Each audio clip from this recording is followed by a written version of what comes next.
Hi, everybody. Claudia McMullen here from Fluffy Cow Coffee. As you all well know by now, if you're a Fluffy fan, you know that we are a coffee roasting company with a mission to support farm animal sanctuaries. And we do this by hosting week-long fundraisers for a specific, fantastic sanctuary somewhere around this country. And today we are here with the lovely Misty Moore from Welcome Home Sanctuary in Oregon. Hi, Misty. How are you? Hi, doing awesome. Doing great. Glad to be here. Fantastic. Now, Misty, first of all, tell me about this beautiful place you're standing in. Well, here we're in Crestwell, Oregon, south of Eugene, Oregon, just a little bit. We're just having some beautiful fall weather right now. We're here at the sanctuary. And how big is the sanctuary? We're 10 acres. We have 10 acres total. And I wanted to go out a little further and meet more of the animals, but my Wi-Fi, I don't think will reach that far. That's fine. But yeah. we can certainly talk about the animals. So absolutely. Tell us a little bit about Welcome Home Animal Sanctuary. How long have you been around? Who are your residents? What's your geographic reach? That kind of thing. Sure. So, we were founded 6 years ago. I just had a passion. I just really, really wanted to help farm animals. It was just a drive and a passion I had. And thankfully, I have a husband who supported that. So we sold our house where we raised our family and we bought a farm. I guess you would call it, a little home with barns and outbuildings. And then we started rescuing animals, taking in animals. And in the beginning, that's what it was all about. It was all about rescuing animals. But then it became abundantly clear right away that we wanted to help bring awareness about farm animals. Sure. And so people kept coming and visiting and meeting the animals. And they're like, wow, I've never met a pig before. Or I've never been this close to a cow.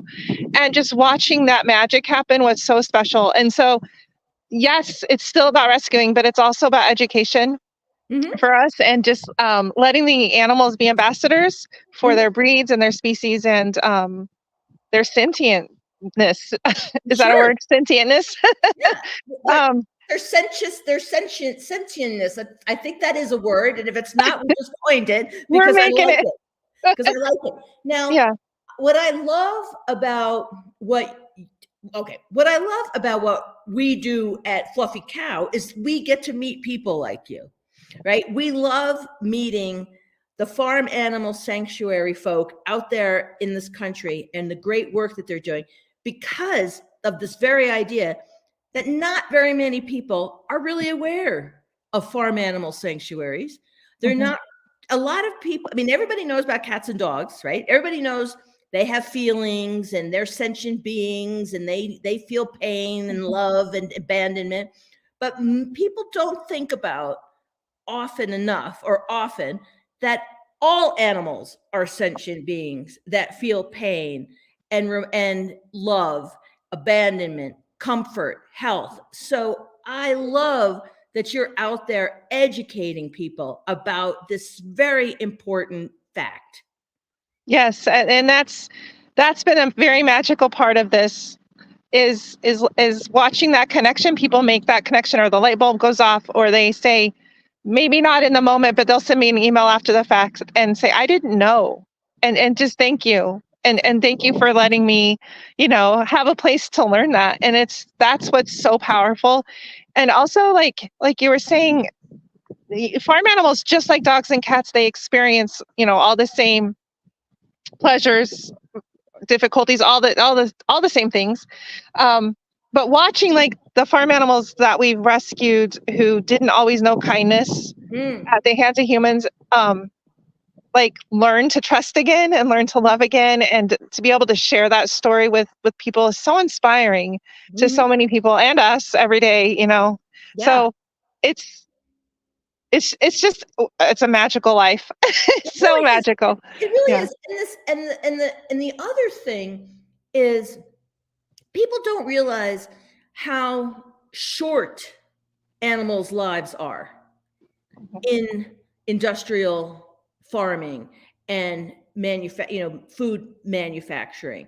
And then they see, because you know where I'm going with this, you know where I'm headed with this. Then they see a fully grown, living out their natural lives sized animal like Romeo, for example, which of course Romeo is gigunda compared to, I mean, he is a big cow. Like cows Yes. don't normally grow to 6'4", but you have No. a 6'4" cow. And Almost. He's almost there. Yeah. 6'3" and 3/8. Yeah. tell me, because it's extraordinary. Like, it's like a picture out of the Guinness Book of World Records, the picture you sent us of you standing next to your cow. So tell me about Romeo. Where did he come from? How big was he when you got him? And how long have you had him? And how long did it take him to grow to 6.4 inches? Well, it's kind of funny because this all came about very, like, I don't even know, organically, I guess, because my husband has teased me for years. We've had him for 6 years. He's 6 years old. We got him when he was a baby. But for years, my husband has teased me that he's the tallest cow in the world. And I'm like, no, honey, he's just a Holstein. Like, they're very tall cows. Like, he's just tall. Like, our other Holstein is very, very tall and almost as tall as Romeo. So, I mean, yeah, Romeo's a little taller. He's just a tall cow. And Holsteins really grow that tall? Well, yeah, they're very tall. I mean, he is taller than average, but not by much. Not by much. Anyway, he kept teasing me, and then we saw the Guinness World Record came out at like 6'1" for the world's tallest cow, and that's the recent finding. And we were like, well, we know he's taller than that. Let's measure him. And we measured him just here at home. We didn't know what we were doing, and we measured him at 6'2", and we're like, well, the vet's coming out in a couple of days. We'll ask her to measure him. So she did it, and she did it with a level, and she did it, she knew what she was doing. This wasn't her first time measuring a cow. And she measured him over and over again consistently at 6'3" and 3/8. So that's where he's at. And you are a world record holder. You just don't have it. You're just not in the world record yet, but you have the world record holder size cow. Well, he's taller than the world record holder. That's for sure. That's right. So tell me a little bit about some of your other residents, the species, and where they come from. How do they find you? Well, I think with most sanctuaries, once we open the doors, it's like build it and they will come type thing.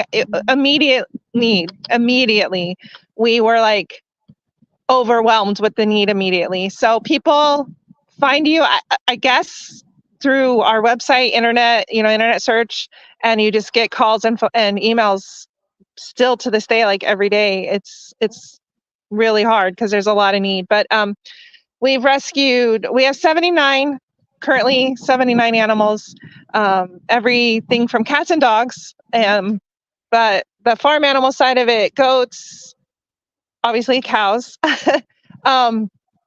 alpacas, sheep, pigs, ducks, chickens, and turkeys. Wow. I don't think I left anyone out. So when you get calls, so people call you, because I think from everything I've heard, we've talked to so many sanctuaries over the years, and there's just such an overwhelming need, and your world is very interconnected, right? So yes, the sanctuary, an hour away knows who you are, and and they can send people to you. But right. if somebody finds you, like, is it a farmer who are the people who are giving up and are giving you the animals? We've had it all. We've had the farmers. Thankfully, there are some farmers out there that when they have an animal that is maybe unhealthy or is crippled in some way or something, they will reach out to sanctuaries, which we've had several like that. A lot is owner surrender. They're like just unable to care for them anymore, maybe financially or maybe divorce or, unfortunately, there was, hopefully it's slowing down, but there was a big push for pet pigs. A lot of people were getting pigs as pets. So that was a great big need because so many people get little piglets. They think it's going to be a cute little piglet forever.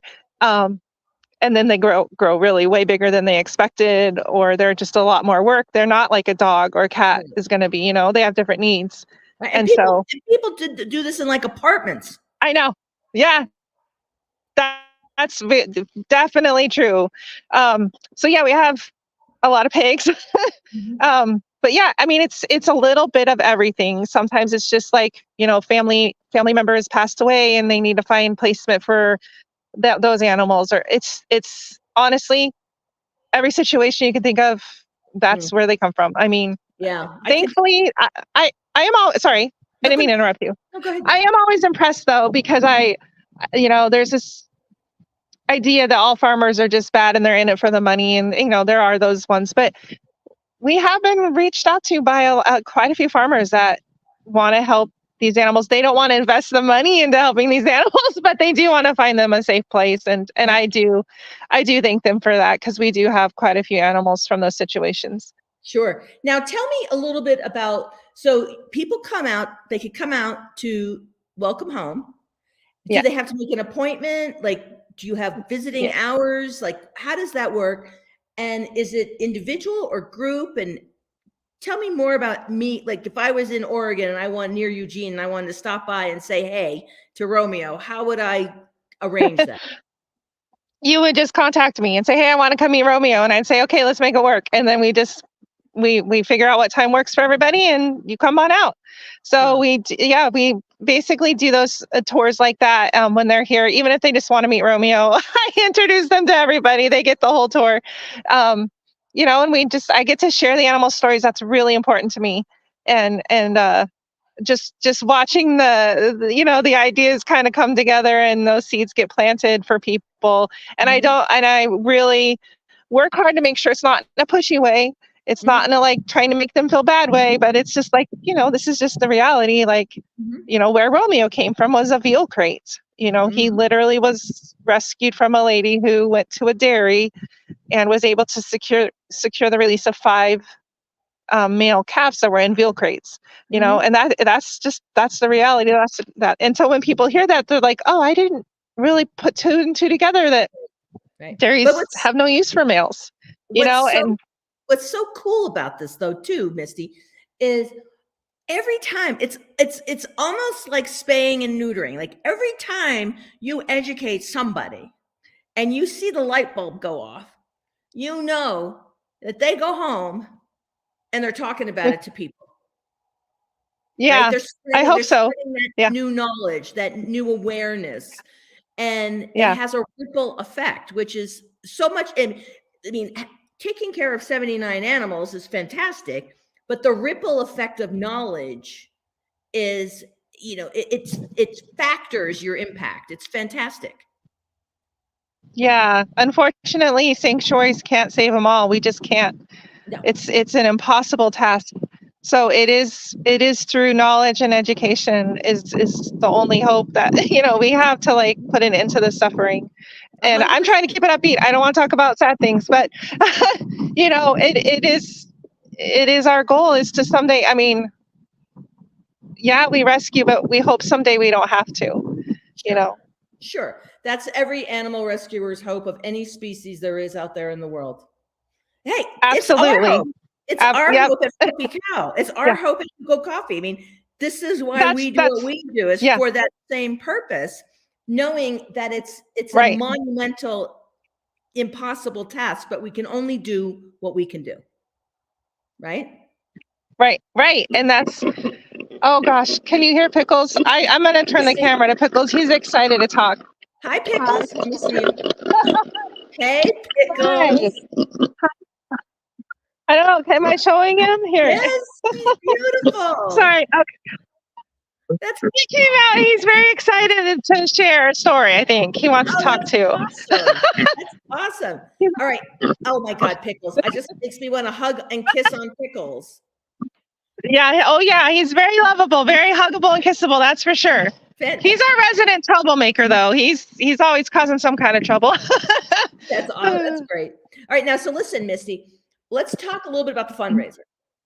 Okay. So I want your fan base to know that the fundraiser is a week long. and I donate $2.50 for every item sold on the website during the course of the fundraiser for Welcome Home, and that we have swag.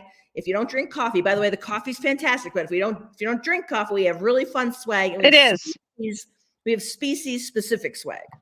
So we have pig swag, goat swag. I love the coffee cups. They're great. They're very cute. So there's that. Very cute. And that the fundraiser ends midnight at Sunday at midnight. Now, Misty, say I just did a great job. We just did a great job and got the word out, whatever. And we raised like $300 to $500. What kind of impact would that have on Welcome Home? It would be huge. Right now it's sunny and it's just gorgeous outside. But the hard truth is Oregon is very, very wet, and the mud here is in the winter is it's just a constant struggle to keep everybody comfortable. So we bring in a lot of rock to put down on top of the mud so that they're not sinking in mud. So this fundraiser will go a long way in helping us afford to buy as much rock as we need to keep everybody dry and comfortable. I like that. I like it because I've never heard of that before, and I love it. Oh, good. I love when our donation does things like build a pig shade structure, or buy a tool that one needs. But I love the idea that the fundraiser proceeds are going to buy rocks, gravel or rock? Gravel. I should have said gravel. Yeah, they bring it in by the truckloads, just truckloads of gravel, and we put thick like matting down, and then we put the rock on top, and we try to combat that mud because we don't like to watch the animals have to walk around in it. Yeah. And we don't, and it's hard for us too. We have to walk around in it too. Right. So it keeps everybody comfortable. Yeah, but mostly, we don't like to see. Yeah, we don't like to see the animals in the mud. So right now, that's our money. Right now is going towards bringing in those deliveries of gravel. All right, Misty. So let's spread the word. You and I have our job. We're going to spread the word. We're going to try to get people to buy. We're going to sell. So we can get you as much gravel as we can for your 10 acres and helping those 79 fabulous residents of yours. Thank you. This is awesome. This has been so much fun. It is so much fun. I love what we do. Yeah. I love meeting you. I love meeting all the people like you out there, that you are so inspiring, and you are why we exist. Well, thank you. But we appreciate you, because not many companies go out of their way to help. And it's just, I've been telling everybody about you. I've been telling everybody, like, they exist just to help animals. Support them. It's amazing. Well, it's really awesome. Much. Thank you, honey. And listen, thank you. We're going to run out of time, but it's been great chatting with you, Misty, and I could chat with you all day. But in the meantime, I want you to have a great rest of your day, and we will talk soon. And I hope I write you a big old check. I hope so too. I have another friend coming up behind us here. Who dat? Sorry. Hi, Poppy. That's Poppy. Hi, Poppy. She's saying hi to a cat. Oh gosh, sorry. Oh my God, we love that stuff. That's great. All right, Misty, we're gonna go. So you have a great rest of your. Oh my God, so cute. Oh I know. I'm pretty lucky. Oh, behind me I've got an alpaca, pigs. I'm sorry, you're out of time, I know, but no, it's fine. Right. I mean, I could look at the animals all day long. But we do have to go. So we're gonna go. And we're going to try to kill it so we can get gravel and help Welcome Home. And we'll talk to you soon. And we look forward to it. Okay. Awesome. Thank you so much.